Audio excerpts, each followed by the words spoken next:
کیا نیند آنے سے ہر صورت میں وضو ٹوٹتا ہے؟ کیا خون بہنے سے وضو ٹوٹ جاتا ہے؟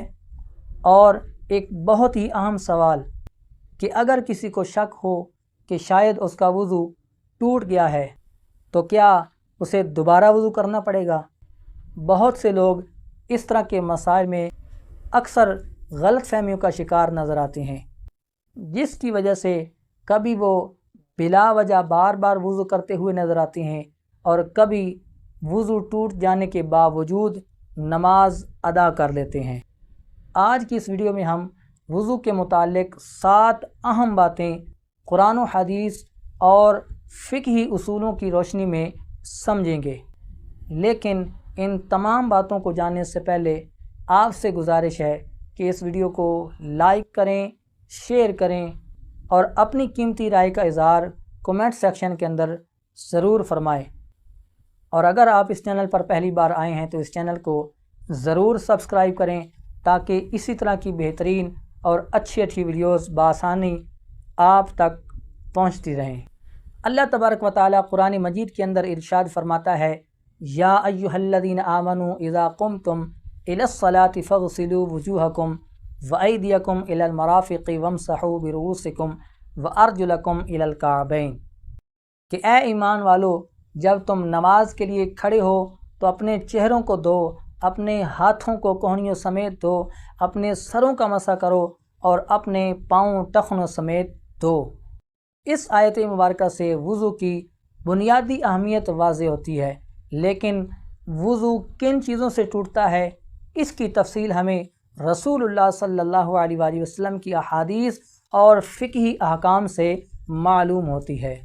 تو آئیے ان 7 باتوں کو ایک ایک کر کے قرآن و حدیث اور فقہی اصولوں کی روشنی میں سمجھتے ہیں۔ نمبر 1، کیا صرف شک آنے سے وضو ٹوٹ جاتا ہے؟ یہ مسئلہ بہت ہی عام ہے، کیونکہ کئی لوگ وسوسوں کی وجہ سے بار بار وضو کرتے ہوئے نظر آتے ہیں۔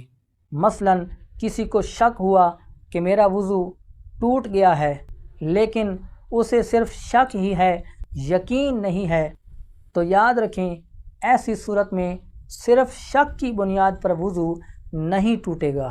نبی کریم صلی اللہ علیہ وآلہ وسلم سے ایسے شخص کے بارے میں سوال کیا گیا کہ جو نماز میں یہ خیال کرے کہ شاید اس کی ہوا خارج ہوئی ہے۔ نبی پاک صلی اللہ علیہ وآلہ وسلم نے ارشاد فرمایا کہ وہ نماز نہ چھوڑے جب تک کہ اس کی آواز نہ سن لے یا اس کی بو محسوس نہ کر لے۔ اس حدیث پاک سے ہمیں ایک بہت ہی اہم اصول معلوم ہوتا ہے کہ صرف شک کی بنیاد پر یقین کو ختم نہیں کیا جا سکتا۔ یعنی اگر کسی کو وضو ہونے کا یقین تھا، پھر بعد میں اس کو شک پیدا ہوا کہ شاید اس کا وضو ٹوٹ گیا ہے، تو یاد رکھیں جب تک وضو ٹوٹنے کا یقین نہ ہو جائے تب تک وضو باقی سمجھا جائے گا۔ لہٰذا وسوسوں سے بچیں اور بار بار بلا وجہ وضو نہ کیا کریں۔ نمبر 2، کیا اونگ آنے سے بھی وضو ٹوٹ جاتا ہے؟ اللہ تبارک و تعالیٰ قرآن مجید میں ارشاد فرماتا ہے، یا ایھا الذین آمنوا لا تقربوا الصلاۃ وانتم سکارا۔ احناف اس سے استدلال کرتے ہیں کہ صرف ہلکی سی اونگ یا صرف غفلت وضو کو توڑنے والی چیز نہیں، بلکہ اصل سبب وہ حالت ہے جس کی وجہ سے انسان کو اپنے اعضاء پر اختیار باقی نہ رہے۔ اور حضرت مولا کائنات علی المرتضیٰ شیر خدا کرم اللہ تعالی وجہہ الکریم سے روایت ہے کہ نبی پاک علیہ الصلاۃ والسلام نے ارشاد فرمایا کہ آنکھ مقعد کی بندش ہے، پس جو سو جائے وہ وضو دوبارہ کرے۔ احادیث میں یہ بات بھی ملتی ہے کہ صحابہ کرام علیہم الرضوان نبی پاک علیہ الصلاۃ والسلام کے انتظار میں اونگ جایا کرتے تھے، لیکن اسی حالت میں وہ نماز ادا کر لیا کرتے تھے اور ہر مرتبہ نیا وضو نہیں کرتے تھے۔ حضرت انس بن مالک رضی اللہ تعالیٰ عنہ آپ فرماتے ہیں کہ صحابہ کرام علیہم الرضوان رسول اللہ صلی اللہ علیہ وآلہ وسلم کے انتظار میں اونگ جایا کرتے تھے اور اٹھ کر دوبارہ وضو کیے بغیر نماز ادا کر لیا کرتے تھے۔ اس حدیث پاک سے یہ معلوم ہوتا ہے کہ ہلکی سی اونگ سے وضو نہیں ٹوٹتا۔ احناف فرماتے ہیں کہ کھڑے ہوئے، بیٹھے، رکوع کی حالت میں یا سجدے کی حالت میں اگر صرف معمولی سی اونگ آئے اور جسم اپنی حالت پر قائم رہے تو وضو نہیں ٹوٹتا، لیکن اگر لیٹ کر یا ٹیک لگا کر اس طرح سو جائے کہ اگر سہارا ہٹا دیا جائے تو وہ گر جائے گا یا جوڑ ڈھیلے پڑ جائیں تو اس صورت میں وضو ٹوٹ جاتا ہے۔ اس سے معلوم ہوتا ہے کہ ہر معمولی اونگ کو گہری نیند کے حکم میں نہیں رکھا جائے گا، کیونکہ اگر صرف معمولی سی اونگ آئی لیکن انسان کو اپنے ارد گرد کا شعور تھا تو مسئلہ گہری نیند جیسا نہیں ہے۔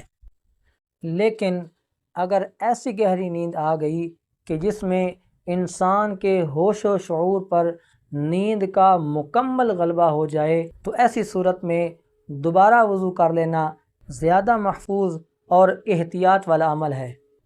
تو خلاصہ کلام یہ ہوا کہ ہر اونگ وضو نہیں توڑتی، بلکہ وہ گہری نیند وضو توڑتی ہے کہ جس میں انسان کے اعضاء بالکل ڈھیلے پڑ جائیں اور حدث صادر ہونے کا خدشہ پیدا ہو جائے۔ یہی وجہ ہے کہ ہلکی اونگ اور گہری نیند کے احکام بالکل الگ الگ ہیں۔ نمبر 3، قضائے حاجت سے فارغ ہونا۔ وضو ٹوٹنے کی ایک بنیادی وجہ یہ ہے کہ انسان قضائے حاجت سے فارغ ہو کر آئے۔ اللہ تعالیٰ قرآن مجید میں ارشاد فرماتا ہے او جاء احد منکم من الغائط، کہ تم میں سے کوئی غائط سے ہو کر آئے۔ غائط کا کیا معنی ہے؟ غائط کا معنی تفسیر صراط الجنان کے اندر بیان کرتے ہوئے ارشاد فرمایا گیا ہے کہ غائط کا معنی پست زمین یا نشیبی زمین ہے، چونکہ پہلے زمانے میں اہل عرب قضائے حاجت کے لیے ایسی جگہوں پر جاتے تھے کہ جو نیچی اور پستی والی جگہ ہوتی تھیں۔ بعد میں لفظ غائط کنایہ طور پر قضائے حاجت کے لیے استعمال ہونے لگا۔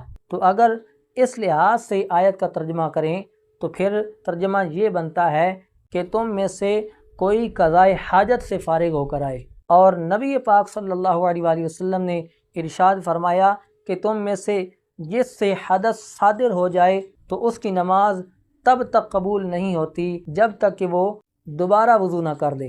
اب حدث کا کیا معنی ہے؟ حدث کہتے ہیں ایسا کام جس سے وضو یا غسل لازم آئے، کیونکہ حدث کی دو قسمیں ہیں، حدث اصغر اور حدث اکبر۔ حدث اصغر کہتے ہیں وضو لازم آنے کو، اور حدث اکبر کہتے ہیں غسل لازم آنے کو۔ اور حضرت سیدنا ابو ہریرہ رضی اللہ تعالیٰ عنہ سے حدث کے بارے میں سوال کیا گیا تو آپ نے ہوا خارج ہونے کو بھی حدث کے اندر شامل فرمایا۔ تو اب خلاصہ کلام یہ ہوا کہ جو شخص قضائے حاجت سے فارغ ہو کر آئے اس کا وضو ختم ہو جاتا ہے، لہٰذا نماز، طواف، تلاوت قرآن اور دیگر عبادات کے لیے نیا وضو کرنا واجب اور ضروری ہے۔ نمبر 4، مزی، ودی اور منی کا خارج ہونا۔ یہ مسئلہ بہت سے لوگوں کے لیے بہت زیادہ اہم اور خاص ہے۔ اللہ تبارک و تعالیٰ ارشاد فرماتا ہے او جاء احد منکم من الغائط او لامستم النساء، کہ تم میں سے کوئی قضائے حاجت سے فارغ ہو کر آئے یا تم نے عورت کے ساتھ مباشرت کی ہو۔ یہاں پر اس آیت مبارکہ کے اس حصے او لامستم النساء، اس سے مراد جنابت کی صورت میں غسل فرض ہونا ہے۔ لیکن یہاں پر یہ بات جاننا ضروری ہے کہ کچھ چیزیں ایسی ہیں کہ جن سے صرف وضو ٹوٹتا ہے اور کچھ ایسی ہیں جن سے غسل لازم آتا ہے۔ ان میں سے پہلی چیز منی کا خارج ہونا۔ اگر شہوت کے ساتھ منی خارج ہو تو اس سے غسل فرض ہو جاتا ہے۔ حضرت ام سلمہ رضی اللہ تعالیٰ عنہ آپ فرماتی ہیں کہ حضرت ام سلیم رضی اللہ تعالیٰ عنہ آپ نے حضور علیہ الصلاۃ والسلام سے سوال کیا کہ یا رسول اللہ، کیا عورت کو بھی احتلام ہونے کی صورت میں غسل کرنا فرض ہے؟ تو نبی پاک علیہ الصلاۃ والسلام نے ارشاد فرمایا، نعم اذا رأت الماء، جی ہاں، جب وہ منی دیکھے تو غسل کیا کرے۔ اس حدیث پاک سے ثابت ہوتا ہے کہ منی خارج ہونے سے غسل لازم آ جاتا ہے۔ دوسری قسم ہے مزی۔ مزی وہ باریک اور چپچپا پانی ہوتا ہے کہ جو شہوت کے بعد خارج ہوتا ہے۔ اس سے غسل تو لازم نہیں آتا لیکن وضو ٹوٹ جاتا ہے۔ حضرت مولا کائنات علی المرتضیٰ شیر خدا کرم اللہ تعالی وجہہ الکریم نے حضور علیہ الصلاۃ والسلام سے مزی کے بارے میں سوال کیا تو حضور علیہ الصلاۃ والسلام نے ارشاد فرمایا، اغسل ذکرک وتوضأ، یعنی کہ اپنی شرمگاہ دھو لو اور وضو کرو۔ تیسری قسم ہے ودی۔ ودی وہ گاڑھا اور سفید پانی ہوتا ہے کہ جو عموماً پیشاب کرنے کے بعد یا بوجھ اٹھانے کے بعد خارج ہوتا ہے۔ فقہاء کرام فرماتے ہیں کہ اس سے غسل تو لازم نہیں آتا لیکن بہرحال وضو ٹوٹ جاتا ہے۔ جس جگہ پر ودی لگی ہو اس جگہ کو دھو کر دوبارہ نئے سرے سے وضو کرنا لازمی اور ضروری ہے۔ لہٰذا ان تمام باتوں سے یہ بات بالکل واضح ہو جاتی ہے کہ مزی اور ودی اس سے وضو لازم آ جاتا ہے، جبکہ منی خارج ہونے سے غسل فرض ہو جاتا ہے۔ لیکن ان تینوں چیزوں کو ایک ہی حکم میں رکھنا یہ بات بالکل بھی درست نہیں۔ اب آتے ہیں ایک ایسے مسئلے کی طرف کہ جس کے بارے میں بہت سے لوگوں کے ذہنوں میں غلط فہمی پائی جاتی ہے۔ وہ کون سا مسئلہ ہے؟ وہ ہے شرمگاہ کو ہاتھ لگانا۔ حضرت طلق بن علی رضی اللہ تعالیٰ عنہ آپ فرماتے ہیں کہ نبی پاک علیہ الصلاۃ والسلام سے شرمگاہ کو ہاتھ لگانے کے بارے میں سوال کیا گیا تو نبی پاک صلی اللہ علیہ وآلہ وسلم نے ارشاد فرمایا کہ وہ بھی تمہارے جسم کا ہی ایک حصہ ہے۔ یعنی اس روایت سے معلوم ہوتا ہے کہ صرف شرمگاہ کو ہاتھ لگانے سے وضو نہیں ٹوٹتا۔ اسی طرح عوام کے اندر بھی مشہور ہے کہ اپنا یا کسی اور کا ستر دیکھنے سے وضو ٹوٹ جاتا ہے۔ تو یاد رکھیں یہ بات بالکل غلط ہے، ایسا ہرگز نہیں۔ ہاں، وضو کے آداب میں سے ہے کہ جب وضو کیا جا رہا ہو تو اس وقت ناف سے لے کر گھٹنوں سمیت تمام ستر چھپا ہونا چاہیے، کیونکہ بغیر ضرورت کے ستر کھلا رکھنا منع اور دوسروں کے سامنے ستر کھولنا یہ ناجائز اور گناہ کا کام ہے۔ اب آتے ہیں چھٹی اور اہم بات کی طرف، کیا جسم سے خون نکلنے کی صورت میں وضو ٹوٹ جاتا ہے؟ اس کے اندر چند چیزیں ہیں۔ پہلی بات یہ ہے کہ خون، پیپ یا زرد پانی کہیں سے نکلا اور نکل کر بہہ گیا اور اس کے بہنے میں ایسی جگہ پہنچنے کی صلاحیت تھی کہ جس جگہ کا وضو یا غسل میں دھونا فرض ہے تو اس صورت میں وضو ٹوٹ جائے گا۔ لیکن اگر خون بہا تو نہیں لیکن چمک گیا ہے یا ابھر گیا ہے، جیسا کہ سوئی کی نوک یا چاقو کا کنارہ وغیرہ لگنے سے خون ابھر جاتا ہے لیکن بہتا نہیں، لیکن اگر خون چمکا یا ابھرا ہے بہا نہیں، جیسا کہ مثال کے طور پر کبھی ہم مسواک کرتے ہیں یا دانتوں کو صاف کرتے ہیں یا خلال کرتے ہیں یا بعض اوقات سیب کاٹتے ہیں تو اس وقت بھی ہمارے دانتوں سے تھوڑا سا خون نکلتا ہے، یا بعض اوقات ہم اپنے ناک میں انگلی ڈالتے ہیں تو اس پر بھی خون کی سرخی ظاہر ہو جاتی ہے۔ تو یاد رکھیں اگر یہ خون بہنے کے قابل نہیں تو اس صورت میں وضو نہیں ٹوٹے گا۔ ہاں، اگر بہنے کے قابل ہوا تو پھر وضو ٹوٹ جائے گا، لیکن اگر بہا تو ہے لیکن ایسی جگہ پر نہیں آیا کہ جس جگہ کا وضو یا غسل میں دھونا فرض ہے، مثال کے طور پر آنکھ کے اندر دانہ تھا وہ ٹوٹ گیا اور اندر ہی پانی یا وہ پیپ جو ہے وہ پھیل گئی، یا کان میں سے خون نکلا یا پیپ نکلی لیکن وہ باہر نہیں آئی کان کے اندر ہی رہی تو اس صورت میں وضو نہیں ٹوٹے گا۔ بعض اوقات ایسا ہوتا ہے کہ ہمارے زخم سے خون نکلتا ہے لیکن ہم اس کو بار بار صاف کرتے رہتے ہیں، تو یاد رکھیں اگر بار بار صاف کرتے رہے کہ بہنے کی نوبت ہی نہیں آئی تو اب غور کر لیجئے کہ اگر نہ صاف کرتے تو وہ خون بہہ جاتا تو اس صورت میں وضو ٹوٹ جائے گا، لیکن اگر وہ بہنے کے قابل نہیں تھا تو پھر وضو نہیں ٹوٹے گا۔ ایک اہم اصول یاد رکھیے گا کہ ہر وہ نجاست کہ جو بدن سے نکل کر بہہ جائے وہ وضو کو توڑ دیتی ہے۔ اب آتے ہیں ساتویں اور آخری بات کی طرف، کیا قے آنے سے یعنی الٹی آنے سے وضو ٹوٹ جاتا ہے؟ احناف کے نزدیک منہ پر قے آنے سے وضو ٹوٹ جاتا ہے۔ وہ قے یعنی الٹی چاہے پانی کی صورت میں ہو، کھانے کی صورت میں ہو یا پھر پیلے رنگ کا کڑوا پانی ہو، ان تمام صورتوں میں اگر وہ منہ پر ہے تو اس سے وضو ٹوٹ جائے گا، اور اس کے چھینٹوں سے اپنے کپڑوں کو بچانا بھی لازمی اور ضروری ہے کیونکہ یہ پیشاب کی طرح ناپاک ہوتی ہے۔ اب منہ پر قے کسے کہتے ہیں تو یاد رکھیں کہ جو بغیر تکلف کے نہ روکی جا سکے اسے منہ پر قے کہتے ہیں۔ لہٰذا اگر کسی شخص کو منہ پر قے آئی تو نماز سے پہلے دوبارہ وضو کرنا لازمی اور ضروری ہے، وگرنہ نماز پڑھنا جائز نہیں ہے۔ تو ناظرین کرام، آج کی اس ویڈیو میں ہم نے وضو سے متعلق 7 اہم باتیں قرآن و حدیث اور فقہی اصولوں کی روشنی میں سمجھیں۔